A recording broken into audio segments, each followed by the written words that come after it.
بالنسبة للوجود الكردي في سوريا عموما، طبعا في مصادر ومراجع كثيرة بتأكد أنه الكرد في سوريا هن الأقدم من بقية الشعوب الحالية. حكيت أنه في فيديوهات كثيرة حكيت أنه ريني دو ساوت مؤرخ فرنسي عنده كتاب في العام 1927 صدر في باريس، بيقول أن الوجود الكردي في سوريا أقدم من الوجود العربي بأزمنة سحيقة، ويعود إلى ما قبل البلاد وإلى ما قبل غزو الإسكندر المقدوني للمنطقة، حيث كانوا يسيطرون على منطقة حارم وسهل العمق. حارم وسهل العمق معلومة جديدة، مع أنه الكتاب قديم، يعني حوالي صار له 99 سنة. معلومة جديدة بالنسبة لي أنا الكردي. طيب أنا بعرف أنه ما يسمى بالشمال السوري كاملا كرد، غربي كردستان، تم ضمها إلى الدولة السورية الحديثة. هذا عدا المؤرخ سير سيدني سميث يلي بيحكي عن السوبارتيين والموجودين في غربي دجلة، شو كانوا يسموا، هن كانوا مسيطرين على جزء كبير من الشمال السوري اللي هن طبعا الكرد، الشعب الكردي، والآثار بتبين هالشيء. مثلا عندكم في قرية البيدر بين درباسية والحسكة، يعني في سنة 1996 على ما أعتقد، قريت في جريدة تشرين. هلا واحد بده يضحك، واحد هيك من جماعة السورجية الجدد، انه ايه بتجيب معلوماتك من جريدة تشرين؟ ما بعترف لا فيك ولا بجريدة تشرين ولا بحزب البعث، وما كنت اعترف بحافظ الاسد ولا بشار الاسد، وابي كان معتقل في زمن حافظ الاسد في الوقت اللي انت وملايين مثلك كنتوا ترتجفوا من شرطي مثلا. ولكن هل جريدة البحث ما جابت المعلومة من عندها، لأنه كان في بعثة أوروبية في قرية البيدر بتقول التالي حسب الجريدة، أنه الثلاث طبقات الفوقانية من التل هي آشورية A، والطبقتين السفليات ميتانية. هوبا، الميتانيين المهتانيين، يعني بمعنى اللي كانوا بيعبدوا القمر. ناس راح تطلع لك انه اوكي مين قال الميتانيين كرد؟ اسال العلماء. بما انه الطبقتين السفليات، طبعا انا ما بدي، انا مو مؤرخ، انا محامي يعني قانوني خلونا، يعني بما انه الطبقتين السفليات ميتانيه، اذا هن الاقدم. طيب نجي على الارشيف العثماني، ونزلت لكم فيديوهات من الارشيف العثماني فيما يتعلق بالكرد في سوريا. مثلا الارشيف العثماني لما بيحكي عن جبل الاكراد قسم اللاذقيات، جبل الاكراد بيمتد على ثلاث محافظات، لاذقيه، ادلب، حما. فيما يتعلق مثلا باللاذقيه بيحكي الارشيف العثماني عن مثلا اغا عائله كنج لساتهم موجودين، انه اغا عائله كنج كان بيسيطر على كل قسم اللاذقيه في جبل الاكراد الموجود حاليا، بالاضافه الى جبال من جبله، كانوا مسيطرين تماما. نجي على جسر الشغور هن بيت رستم اغا، هن اللي بنوا اول جامع هنيك في جسر الشغور. هذا عاد انت اتركك من قامشلو وحاموده ودرباسيه وديريك وعفرين وكوباني وجريسبي، هدول ما لك دخل فيهم، هدول كرد موجودين. وبالرغم من التوطين اللي صار له 100 سنه بيتم توطين العرب فيها، الكرد محافظين على مناطقهم. توطين طبعا، والشيء اللي بشع توطين قبل غزو عفرين سنه 1973، حافظ الاسد جاب 42 قرية استيطانية عربية من الرقة وريف حلب إلى محافظة حسك، يعني منطقة جزيرة، وقاموا بتوطينهم وزرعهم بيننا وبين كردنا في شمال كردستان، ما تسمى تركيا طبعا. 42 قرية استيطانية عربية، وسلبوا منا أراضينا ومنحوها لهدول، وعطوهم امتيازات كثيرة، وعلما أنه قرانا كانت بتعاني الأمرين. بدي اجي على الاحصاءات، ما في طبعا شيء رسمي 100%، ولكن خلوني احكي انه في العام 2011 الدكتور عبد الرحمن آلوجي الله يرحمه كان في ندوه في مدينه درباسيه، انا كنت موجود فيها، عم يقول انه في تسريبات من القياده القطريه لحزب البعث العربي الاشتراكي. هالتسريبات بتقول انه نحن ما بنخاف من الكرد الناطقين بالكرديه، ولكن بنخاف من الكرد الناطقين بالعربيه يلي عددهم 7 مليون.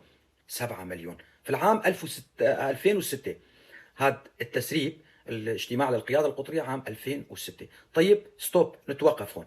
عام 2006 حسب القيادة القطرية عدد الكرد الناطقين بالعربية كان 7 مليون.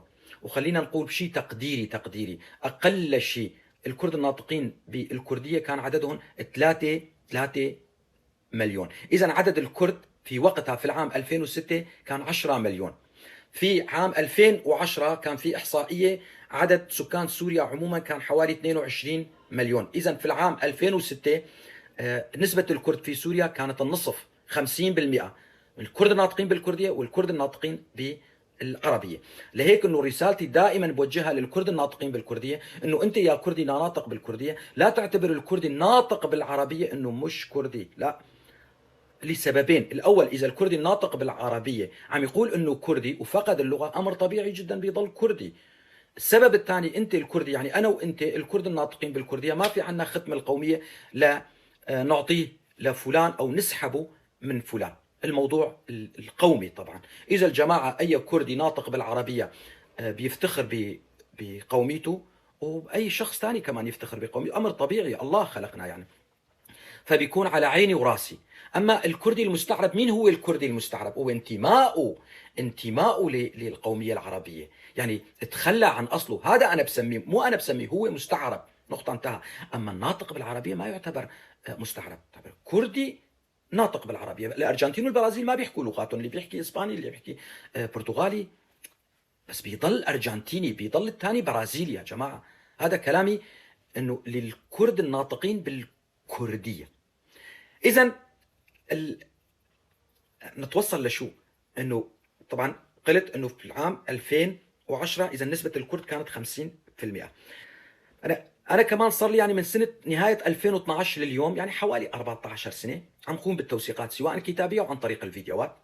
توصلت لنتيجه انه نسبه الكرد في سوريا من 50 الى 60%. طيب ليش ما في عنا مثلا ضيعه وحده مستقله عن سوريا؟ لا، انا بدي اقول نحن الكرد ناطقين بالكرديه وناطقين بالعربيه، اذا تكاتفنا فنحن اللي راح نحكم سوريا. حتى يكون في شيء اسمه سوريا، راح نكون نحكم سوريا. قل لي طب وين غربي كردستان؟ غربي كردستان موجوده حتى بالارشيف العثماني. سوريا ما تسمى سوريا بعد اتفاقيه سايكس بيكو، اصلا حدودها كانت جنوب دير الزور، لانه سنجق الدير بحسب الوثائق العثمانيه عم يقول انه سنجق الدير هي ضمن كردستان. هن الوثائق العثمانيه سنجق الدير ضمن كردستان.